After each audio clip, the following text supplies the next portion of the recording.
Hello guys, welcome to my channel learn law with Miss Farooqui. आज का हमारा topic है मेंटेनेंस, जिसे गुजारा भत्ता भी कहा जाता है।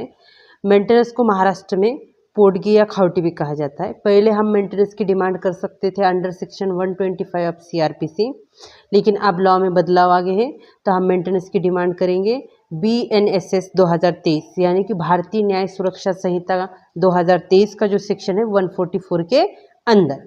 मेंटेनेंस कौन किसे मांगेगा? तो बीवी मांगेगी पति से, बच्चे मांगेंगे पिता से, और माता पिता मांगेंगे अपने बेटे से। मेंटेनेंस के चैप्टर के हिसाब से वाइफ किसे कहा जाएगा? तो ऐसी लेडीज जिसका डाइवोर्स हो गया है अपने पति से और उसने दूसरी शादी नहीं की है, तो उसको वाइफ कहा जाएगा। और उस लेडीज को राइट है मेंटेनेंस मांगने का। जैसा कि शादी से पहले वो लड़की पूरी फाइनेंशियली डिपेंड थी अपने पति पर, फिर अब डाइवोर्स हो गया। डाइवोर्स होने के बाद पति अगर उसको निगलेक्ट कर रहा है और उसको फाइनेंशियली मेंटेन नहीं कर रहा है और वो भी खुद को फाइनेंशियली मेंटेन नहीं कर सकती, तो वो ऐसे सिचुएशन में कोर्ट में अंडर सेक्शन 144 के तहत मेंटेनेंस की डिमांड कर सकती है। और उसके अलावा जो माता पिता हैं वो फाइनेंशियली डिपेंडेंट हो गए अपने बेटे पर, और बेटा जो है उनको निगलेक्ट कर रहा है, देख नहीं रहा है, तो ऐसे माता पिता भी कोर्ट जा सकते हैं अंडर सेक्शन 144 और मेंटेनेंस की डिमांड कर सकते हैं अपने बेटे से। अब जो बच्चे हैं, इलीजिटिमेट चाइल्ड हो या लेजिटिमेट चाइल्ड हो, ये दो भी टाइप्स के जो बच्चे हैं अपने पिता से मेंटेनेंस की डिमांड कर सकते हैं। लेजिटिमेट चाइल्ड यानी ऐसे चाइल्ड जो शादीशुदा रिलेशन में जो बच्चा पैदा हुआ है, तो वो लेजिटिमेट चाइल्ड। और इलीजिटिमेट चाइल्ड यानी कि शादीशुदा रिलेशन के बाहर जाकर जो बच्चा पैदा हुआ है, वो इलीजिटिमेट चाइल्ड। तो लेजिटिमेट चाइल्ड या इलीजिटिमेट चाइल्ड जब तक मेजर नहीं हो जाता तब तक वो अपने पिता से मेंटेनेंस की डिमांड कर सकता है। लेकिन लेजिटिमेट चाइल्ड हो या इलीजिटिमेट चाइल्ड हो, फिजिकली या मेंटली इनकैपेबल है मेजर होने के बाद भी, और वो खुद को मेंटेन नहीं कर सकता, वो डिपेंड है अपने पिता पर, तो ऐसा फिजिकली और मेंटली इनकैपेबल बच्चा अपने पिता से मेजर होने के बाद भी मेंटेनेंस की डिमांड कर सकता है। और जो लड़की है उसकी अगर शादी हो गई तो अपने पिता से मेंटेनेंस की डिमांड नहीं कर सकती। इसके अलावा एक इंटरिम मेंटेनेंस के बारे में बताया गया है मेंटेनेंस के अंदर, कि जब तक फाइनल ऑर्डर नहीं आती मेंटेनेंस पे, तो उससे पहले हम एक इंटरिम मेंटेनेंस कोर्ट को मांग सकते हैं फाइनल ऑर्डर आने से पहले, कि भाई जब तक ये फाइनल ऑर्डर नहीं आती उससे पहले हमें इंटरिम मेंटेनेंस ग्रांट करो। तो ये जो इंटरिम मेंटेनेंस है, इसमें इंटरिम मेंटेनेंस प्लस जो आपका जो एक्सपेंसेस था लिटिगेशन का, मेंटेनेंस के लिटिगेशन का जो एक्सपेंसेस था, वो भी हम मांग सकते हैं इंटरिम मेंटेनेंस के अंदर।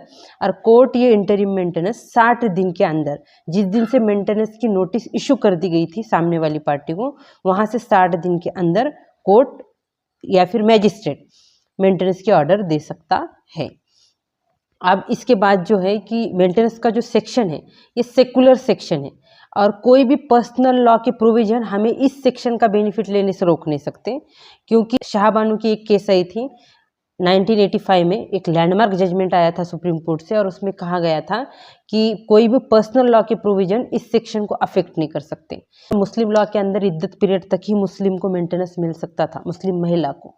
तो शाहबानू का एक लैंडमार्क जजमेंट आया, और उसके बाद से मुस्लिम लेडीज भी अंडर सेक्शन 125 के तहत मेंटेनेंस की डिमांड कर सकती है।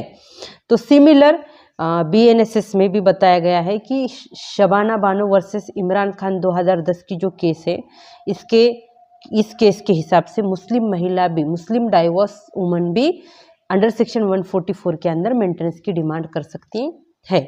अब जो वाइफ है उसको मेंटेनेंस कब और कौन से सिचुएशन में नहीं मिलेगा, इसके बारे में भी बताया गया है अंडर सेक्शन 144 में।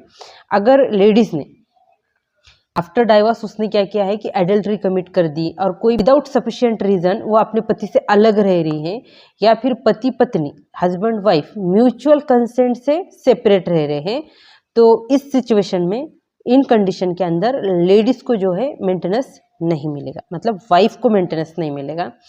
और या फिर मेंटेनेंस मिल गया है लेडीज़ को, मंथली मेंटेनेंस मिल रहा है लड़की को या फिर वाइफ को, लेकिन कोर्ट में हस्बैंड ने प्रूफ कर दिया कि इसने एडल्ट्री कमिट की है, या फिर विदाउट सफिशिएंट रीज़न ये मुझसे अलग रह रही है, या फिर हम दोनों जो सेपरेट रह रहे हैं म्यूचुअल कंसेंट से सेपरेट रह रहे हैं, तो कोर्ट क्या करेगा कि जो मेंटेनेंस की ऑर्डर कोर्ट ने ग्रांट की थी उसको भी कैंसिल कर सकता है कोर्ट।